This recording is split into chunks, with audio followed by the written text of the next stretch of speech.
lovelies. How you doing? Karnie here from the Happy Hippy Chicks with the lovely Alison this morning.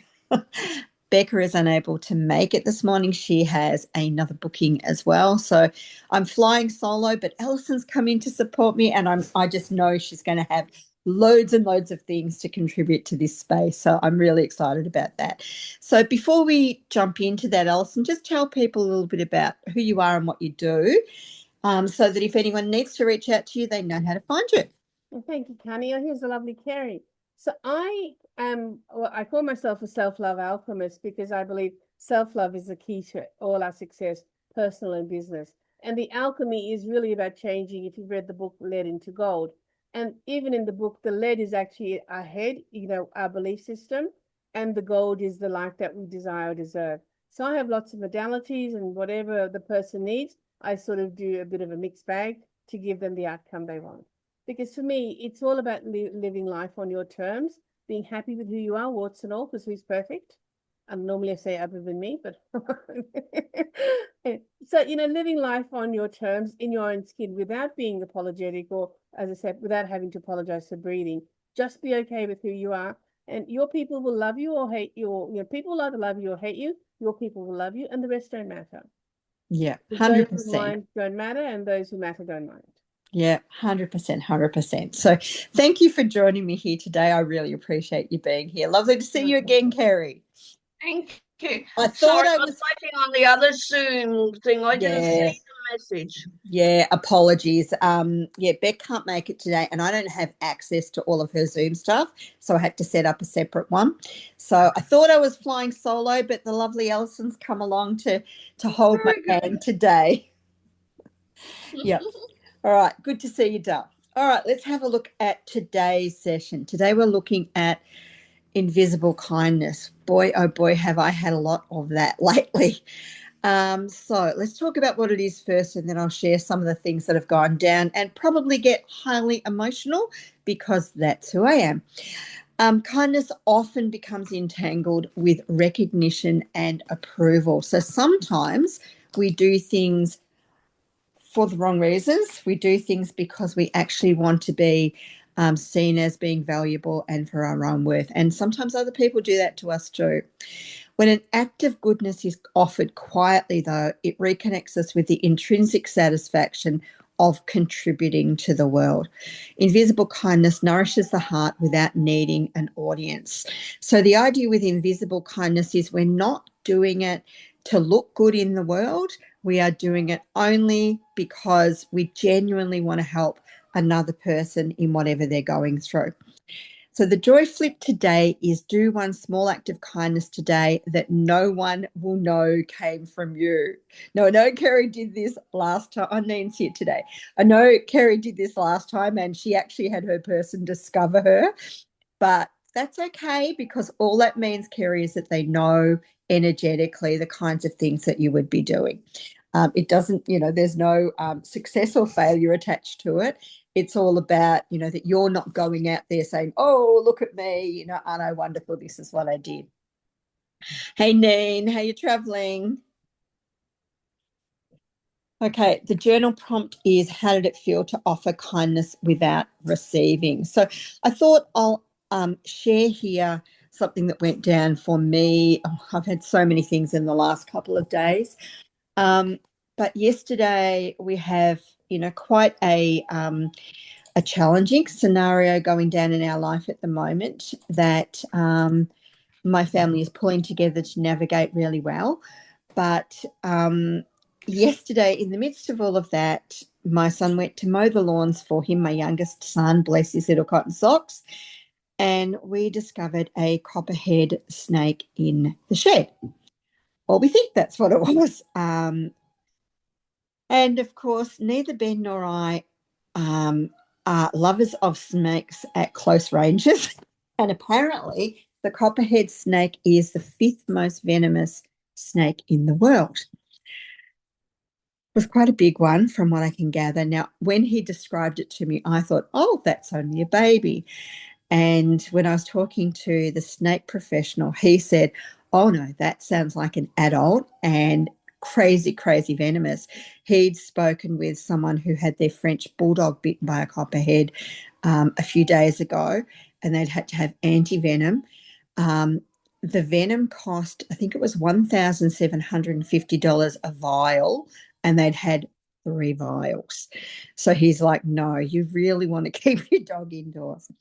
Anyway, this beautiful man that I got put onto came all the way from Grantville, and because he could hear that we were going through a traumatic scenario, he actually didn't charge me a single cent. And whilst he couldn't take the snake away because it was too dangerous for him to go in there, there was pellets on the bottom, and he said it's likely that it would get underneath, and he wouldn't be able to, keep himself safe. And that, of course, the most important thing. He was able to put our minds at rest because he explained to us what snake behavior is like. And he said, look, 99.9% the snake will feel as though its home is now unsafe, and it will move on. And I'm thinking, oh no, don't tell me to move into my garage or under my house. Or he's like, no, it'll get away from there as far as it possibly can. So it'll go out through the back fence the same way it came in, and it'll look for refuge in the paddock somewhere. So I can't begin to tell you how relieved I was when that all went down. And I was actually so overwhelmed by the kindness from a stranger who I'd never even met that the first thing I did was burst into tears. And, the one good thing about tears, as Alison said earlier, is that they're releasing, but they're also rainbows from the heart. You can't fabricate tears. They are actually measures of something that's authentically going on for you, and recognition, oh, here they come again, that someone is holding space for you when you're able to be vulnerable enough to show them that life is tough. So, it was a really, really beautiful moment. I've been watching some stuff with Simon Sinek online lately about the difference between niceness and kindness.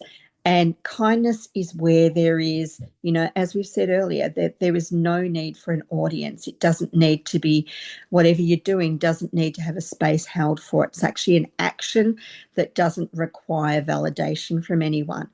Whereas niceness is where people say things to be socially acceptable and to be perceived as being an acceptable person. And, it's quite a difference, and you can absolutely feel the difference. And that was why I burst into tears yesterday, because I could feel the absolute sincerity of this gorgeous man who, drove from his house, like half an hour drive. I thought it was longer than that initially, but he's like, no, I do this all the time. He didn't have to do that. He didn't know me from a bar of soap, but yeah, he was just beautiful. So that was really cool. It feels really weird to be doing it solo.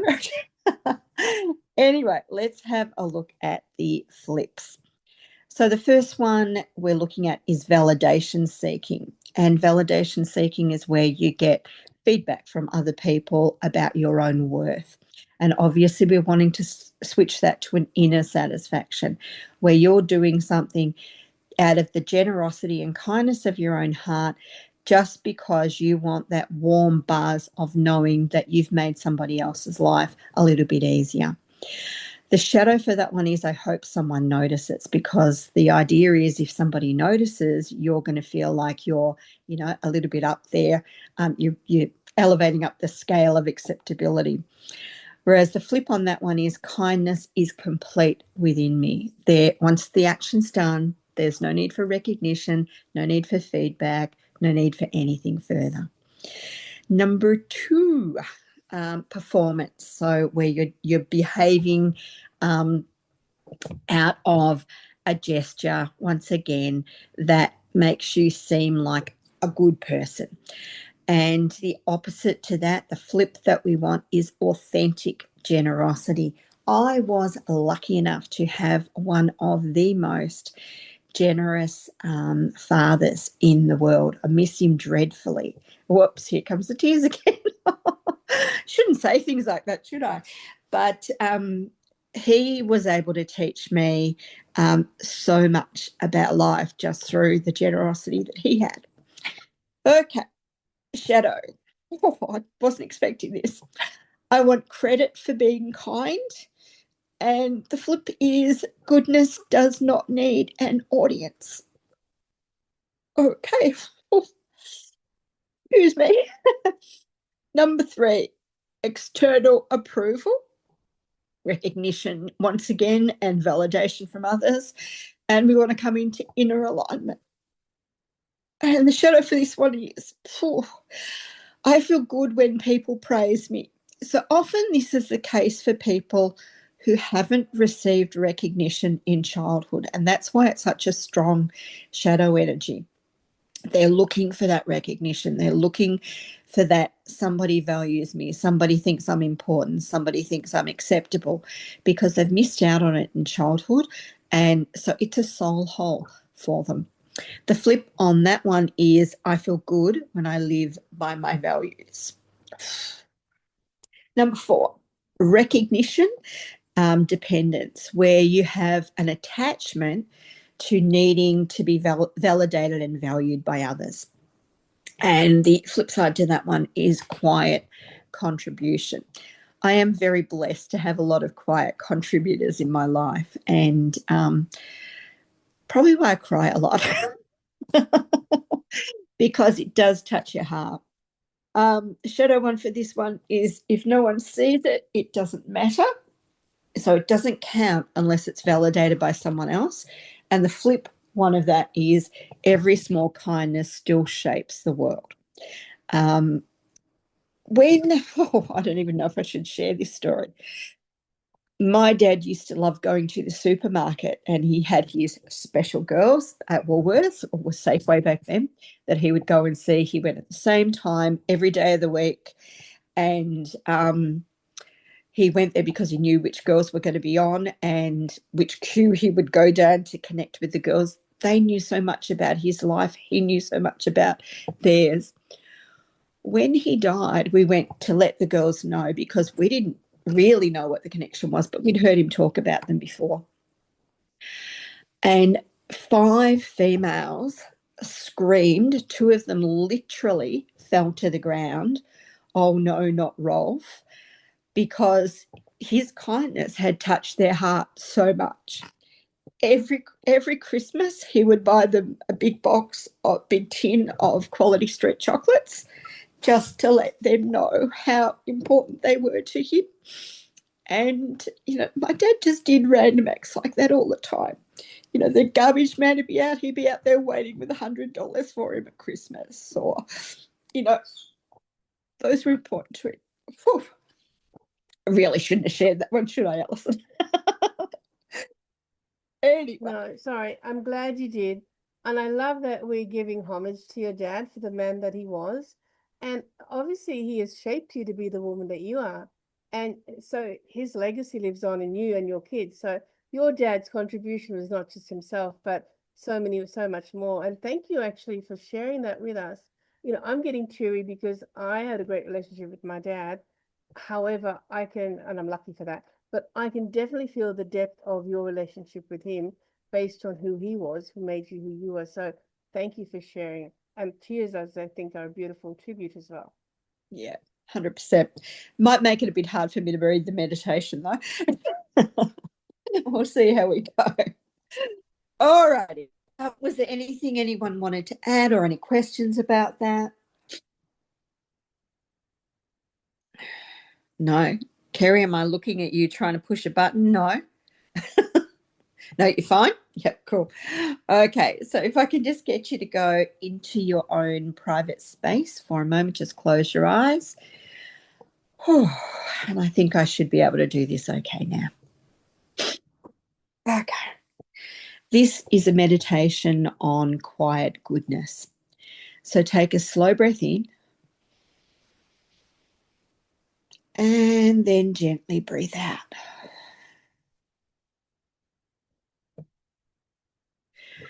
And allow your body to soften into the moment.